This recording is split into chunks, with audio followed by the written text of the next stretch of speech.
From September 5th, 1793 to July 27th, 1794 was the most brutal, gruesome, and definitely the bloodiest phase of the French Revolution. It all started when Maximilien Robespierre and his radicals, known as the Jacobins, took over the government. When the war was getting out of hand, the demand for food and jobs were at peak, and taxes and pricing were increasing. The Girondins' constitutional monarchy and economic liberalism was not contributing to the situation, nor could they handle all the pressure. The Girondins were overthrown by the people. This made room for the Montagnards, led by Robespierre, to step in and take control. The Montagnards preferred a policy of radical egalitarianism, which racked up a liking by the people as well.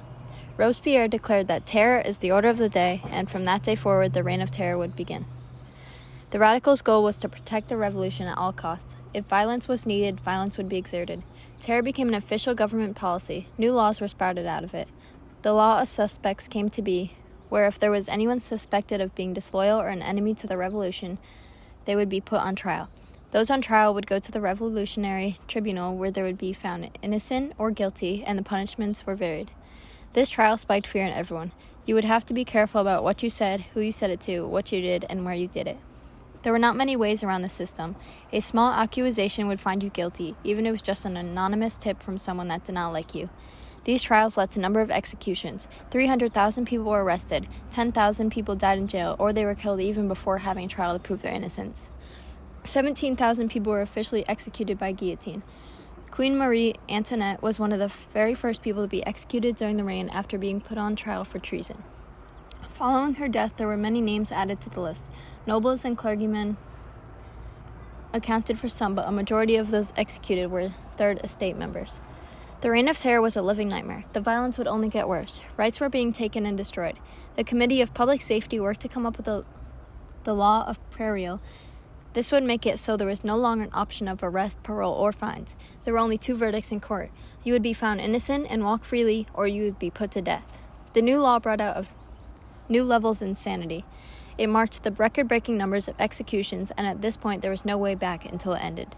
The final 7-week period of the reign following the law was known as just the Terror. There was killing left and right, so much that the streets were clogged with blood and the air was rancid. In the less than 2-month time, 200 more people were killed than the total death count for all the months prior. Anger struck. Many people were out for Robespierre and his radicals.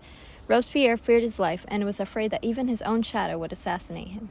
Revolutionary leaders were also over Robespierre's ruling, and they had him arrested. Several days after his arrest, Robespierre and about 20 of his radicals were executed.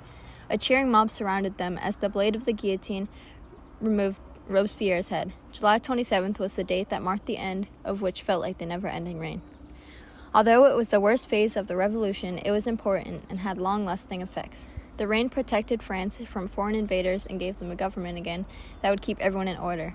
Rights were lost but also gained.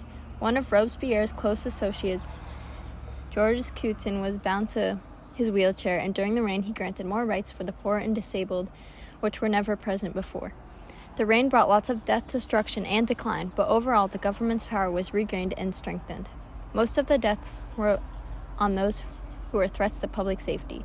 Although most that were proven guilty were most likely not actually guilty, it was the government's way of keeping everyone protected. The terror was chaos, but mistakes were learned from, and everything that went wrong could be fixed and set up everything following the war to be successful.